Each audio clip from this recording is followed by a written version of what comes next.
He has lived many years in New York, so he has friends there. But when he's there, he doesn't call his friends. In the previous video, I talked about the first part of the Existential Psychotherapy book, one of the best books I've ever read. This book has 4 parts, each part for a specific ultimate concern. The first video was about death, the first ultimate concern, and now the second ultimate concern, freedom. So when we are aware about those ultimate concerns and when we are educated about them, we can live a better life. If you want to know more details about the ultimate concern, what is an ultimate concern exactly, and what are the defense mechanisms of death anxiety, you can watch the previous video. So, why freedom can cause anxiety? We are free, and that freedom also means that we should take responsibility for the decisions that we make based on that freedom. Responsibility means that we own our thoughts, feelings, and behaviors. One of Dr. Yalom's patients, Paul, in the book, is depressed and he's going to New York for work. He has lived many years in New York, so he has friends there. But when he's there, he doesn't call his friends. He spends his lonely nights looking at the phone, waiting for friends to call, which is impossible because they don't even know that he's in town. Yet he himself won't pick up the phone. Why do you think he's doing this? His psychiatrist, Dr. Yalom, and himself talked about it, and these are the reasons that they could come up with at first. Maybe Paul has no energy. Maybe he feels too humiliated to ask for company. Maybe he thinks that they'd feel he only calls them when he needs them. But after some time, they understood that Paul's behavior was a reflection of his unwillingness to recognize that his well-being and his comfort rested in his own hands, and that help would not come unless he himself created that help. Taking responsibility means that if you want something happen to us, we need to take action ourselves. No one's gonna come and do things for us, and this aloneness is scary. Do you remember the concept of having an ultimate rescuer in the previous video? Many people try to attach themselves to an ultimate rescuer so that they kind of feel protected against death or loneliness. Here Paul is looking for an ultimate rescuer to do things for him, to pick up the phone for him, or he's waiting for his friends to call. It's frightening to take full responsibility, or as Dr. Yalom states, it's frightening to be one's own father. When Paul understands this concept, he realizes that he needs to take action himself and be proactive. This reminds me of the book 7 Habits of Highly Effective People.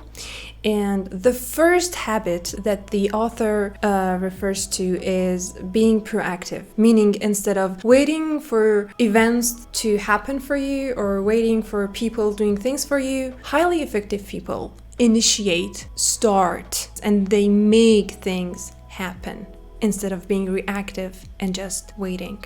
And also, Dr. Yalom believes that not taking responsibility can lead to some not so great self-fulfilling prophecies. Suppose you want to hang out with your friends, but you think that they don't want to hang out with you. What do? You don't initiate anything. You don't call them. You don't behave in a warm and friendly manner when you see them. You're cold and you're like, well, they don't like me, so why bother? Then, because of your cold behavior, your friends feel kind of irritated by you. Because you don't show any affection towards them, they don't hang out that much with you. So this is the point where your self-fulfilling prophecy starts to get proven. But the thing is, your assumption, your prediction, and your behavior was the reason of it all. So when something's not right in our lives, maybe it's something that's our responsibility to fix. We are free to strengthen our bond with our friends. We are free to be warm towards them. We are free to be initiative and proactive, and then see the results. But what about our mental health? Is responsibility avoidance bad for our mental health? Well, research shows that people who think they don't have power on their environment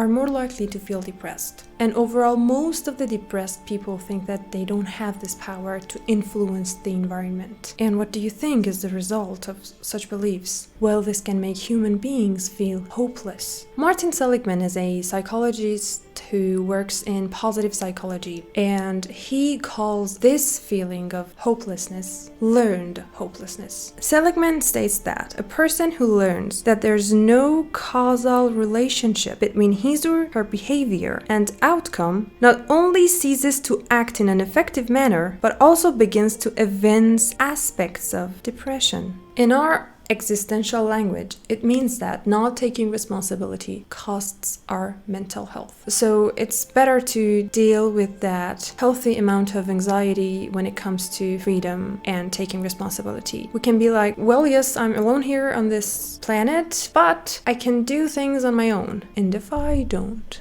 I feel the existential guilt. First, let's discuss the meaning of that normal guilt. Let's call it traditional guilt. Traditional guilt is the feeling that you have when you do something that is not fair to other people. It is when you lie, when you cheat, when you do something that is wrong and it affects other people in a bad way. Now, what about existential guilt? Imagine you have wasted 2 years of your life by procrastinating and not doing things that could have had more value. You could have done better at your job, or even you could have got a better job, you could have worked more on your mental health, you could have had more meaningful relationships, but still you were in toxic relationships. Overall, not so great 2 years. Not many potential being fulfilled. So how do you feel?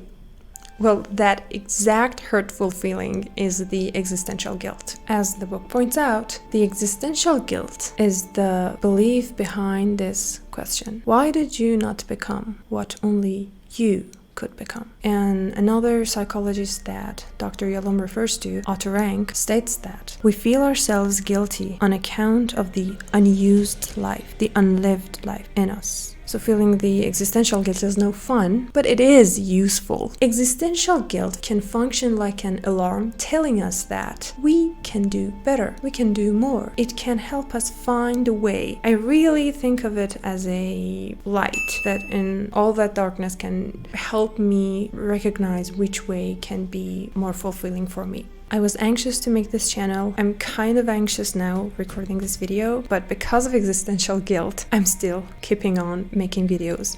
Because I think if I don't make videos, the feeling of existential guilt will crawl under my skin and just irritate me. This fantastic book taught me to be more aware of my feelings, and instead of running away from the existential guilt, I took it as a guide to help me fulfill my potentials and face the untapped possibilities. It is kind of looking like a motivating speech, but that's not what it is. Now, what if we don't want to face those untapped possibilities? What if we don't want and wish anything? Well, sometimes we try to not want anything so that we can stay strong. Because wanting something exposes us to disappointment and failure. We may think, if I never wish, I'll never be weak. If I never wish, I'll never get rejected. Why rejected? Sometimes we don't want to wish anything because we think that we may threaten other people or drive others away, and we don't want to be alone, and we don't want to get rejected, so we don't do anything. We try to dumb ourselves down just to get accepted. It's sad, isn't it?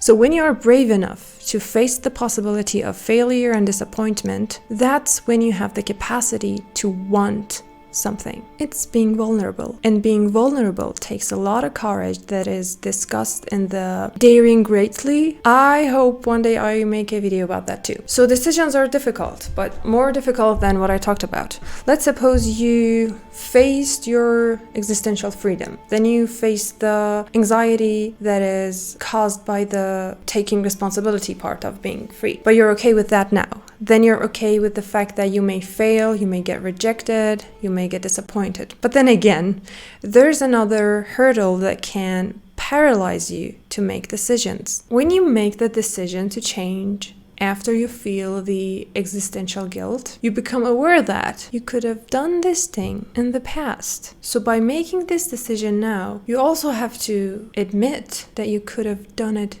before and you wasted the past. What should we do now? Well, the only thing that we can do about this thing is to accept the fact that yes, I could have done it before, but now to make amends, I am gonna do it right now. One of Dr. Yalom's patients in the book resists to stop smoking. Why?